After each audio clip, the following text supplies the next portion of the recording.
friends on YouTube asked me the other day, in fact he's going to come over and paint with me in France at some stage, do I ever paint on coloured grounds? And yes, I used to a lot, but I explained that I don't always, partly the reason being that with acrylics, especially the lighter colours, it's quite difficult to get them to be very light over the top.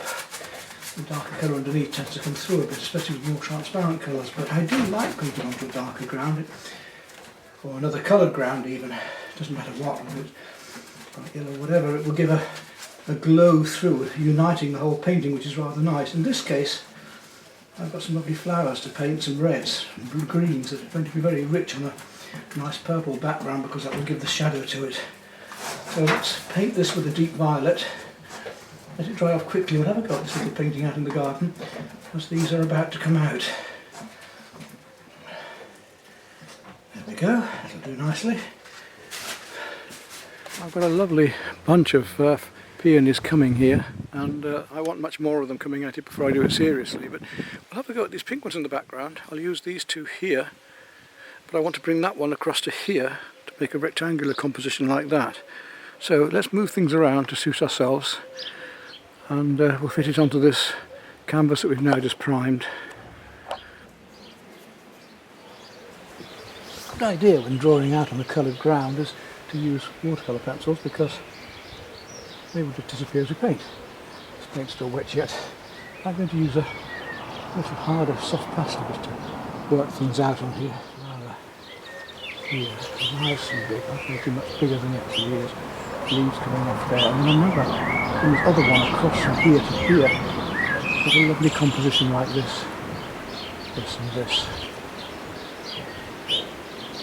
You can see there's a bud in the background, and that should just about do me. Maybe just bring one of those just off the top there. We've got a nice composition here. Big flower coming out there, and then these lovely leaves each side of it. Here. That should be a nice little composition. So when it's dry enough, we'll have a go at that. Right, let's see what we can do then, having a go at putting some paint onto this. It's nice and dry now, and the light's gone, but we might get a bit of sun in a minute, so we'll just try. Show you how we can use these purple striped vantage in the background. I want to go straight for these flowers. I want to get them in while the sun's out. And let's look first then at the lovely reds that we've got on there. So you see how the colour, it deadens things down almost immediately because of the purple. You have to really build this up. But we can use that purple as part of the actual painting. You can let it glow through the petals. I want to work up these medium tones first against the dark tones. And these colours will dry back, and this darker tone is going to glow through. As I say, it's quite difficult to get the really bright colours unless you've got very, very thick, heavy paint. Some of these are heavy bodies and some of them aren't. I'd rather have heavy bodies complete. Let those just dry off a moment, a bit, before working into that. And while that's drying off, we'll have a look at the greens in the background as we're working up here. And I've got cool and warm greens. Yes, we have. We've got some beautiful cool greens coming out behind here. I'm having to make some of this up and just use what is there, not copy, because I've moved these flowers around. This deeper colour is going to, I mean, if you use a brighter colour that could be different, but that's why I often use white, because I can get these very bright colours more easily on the white or over a similar colour of a lower key. I keep plastering on this paint quite heavily at the moment to really try and get these leaves. And the greens are coming into these. Gradually getting these warm and cool colour hues at the background here.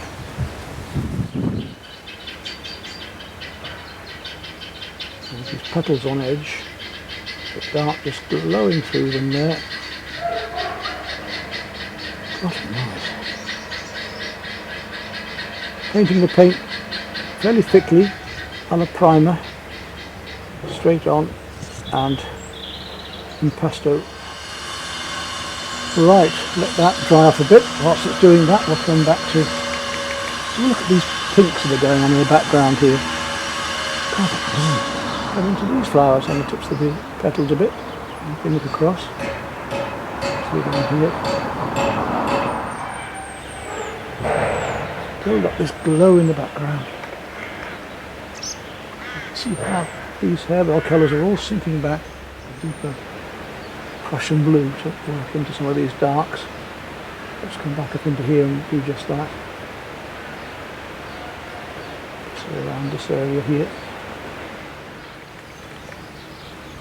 I'm taking on too big a painting deliberately because the weather's going to change so much at the moment. The light's changing so much. I might get some more sunlight yet, and when I do I'll hit the colours hard again. Just try and bring them up for the moment.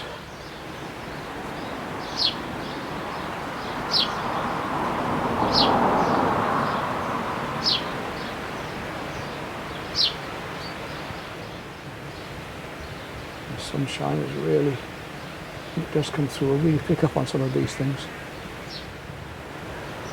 Just a hint of colour going on behind there. Comes up behind here. Some very, very light bits just there as well.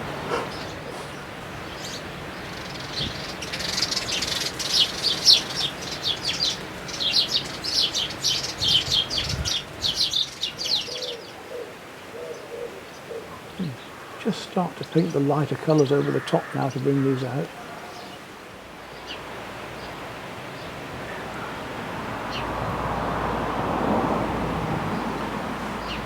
Beside that we've got smaller cool leaves, everything much sharper.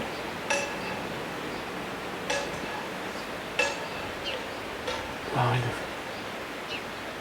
marks. Trying to make all of these marks different and make them all about what is out there. Not copying, but making the marks about what is out there.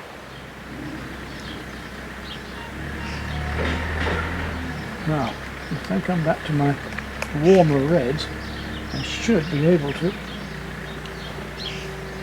really start making these cooler reds work by using the warmer reds on here now.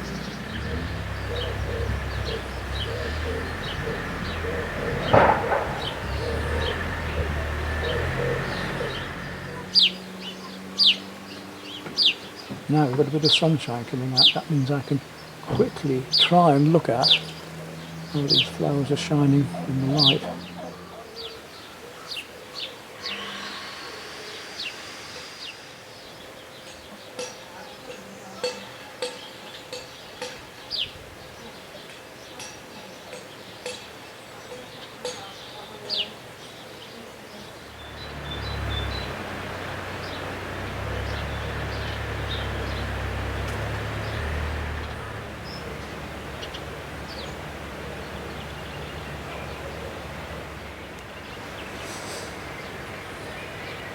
Back onto these again with the original colours and reds, just to try and bring them out again now because they've had time to settle and dry. So I should be able to. And the colours are just beginning to start to stay now. I've built them up thick enough. There we are. We're almost there with that painting, if those colours dry like that, but that's not what we're sure about yet.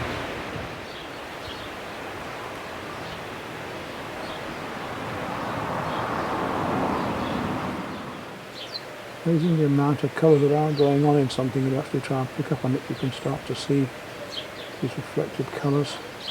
In orange, I'm going to not try and keep putting orange in, I'm going to take some of the opposites and try and bring the oranges out by using cools to make the others seem more orange, otherwise I'm going to keep going more and more hot, and I don't need to.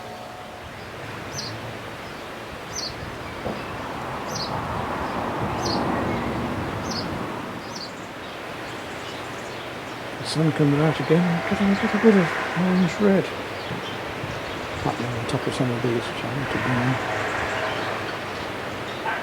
Sunshine. These last rays of sun just You see some much more orange on some of this.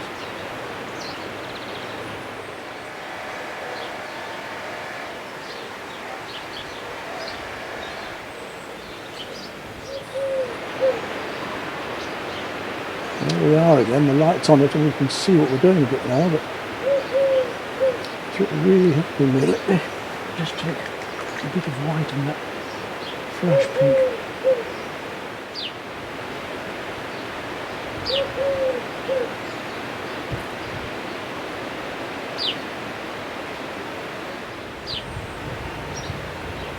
Let's see what happens as they open up more anyway, and we'll find the colours then.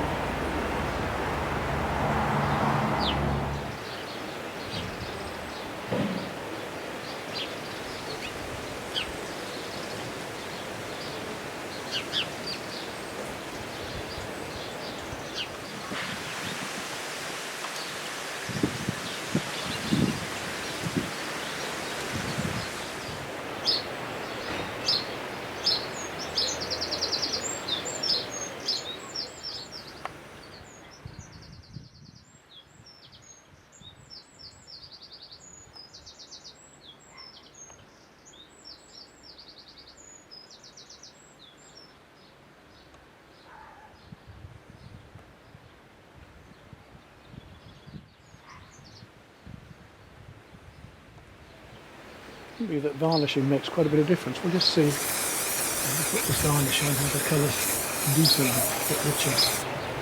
Certainly do. There we are.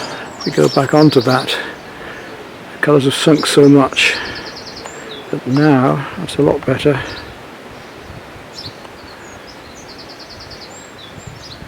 And more like we were after with the real thing. So when these flowers rattle some more, I'll do a bit more on this one. Making the most of what I can anyway.